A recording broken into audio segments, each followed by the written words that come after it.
Nasaan ang mga magulang mo, ha? Lalo na yung nanay mo! Bakit po? May problema po ba? Malaking problema. Kaya palabasin mo na yung mga magulang mo bago pa ako makagawa ng mas malaking gulo rito sa peste ninyong karinderya. Madam Amelia, ano po bang nangyayari? Hindi na kami magpapaligoy-ligoy pa. 3 sa tauhan namin ang namatay. 7 ang nasa ospital ba't inoobserbahan dahil sa pagsusuka.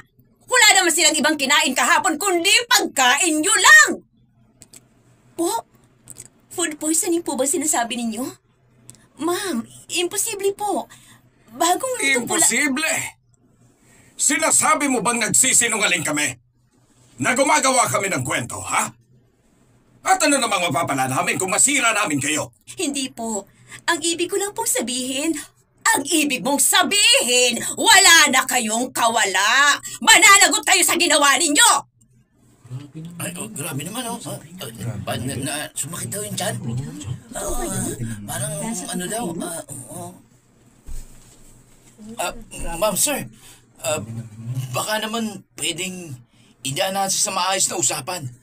Wala po kaming intensyon na... At sino ka naman para makialam dito, ha? Kaibigan po nila ako. At hindi ko hayaang ginaganyan niya po sila rito. Kung ganon, sabihin mo sa mga kaibigan mong to na handa kami magsampa ng kaso. At hindi lang yun, ipasasara namin tong karinderya nyo para wala na kayong malason. Hindi kami papayag na umuusad ang negosyo nyong pumapatay ng mga tao. ma'am, hindi po kami pumatay ng sino man. Wala po kaming nilalason. Pwede po nating ipatest lahat ng pagkain namin. Hindi na kailangan. Meron na kaming test results. And guess what? May substance na nakita sa tiyan ng mga biktima. At saan lang yun pwedeng manggaling? Dito! Hindi po kami gumagamit ng kung ano-anong kemikal. Lahat po sariwa. Lahat po malinis. Malinis! Sabihin mo yan sa mga bangkay. Sabihin mo rin sa pamilya nila na malinis ang konsensya nyo habang sila nagluluksa. Hindi po namin magagawa yan. Kahit kailan hindi namin binalak gawa ng masama ang kahit sinong kumain dito. Well, ngayon, haharap na kayo sa legal action. At Joyce, makinig kang mabuti.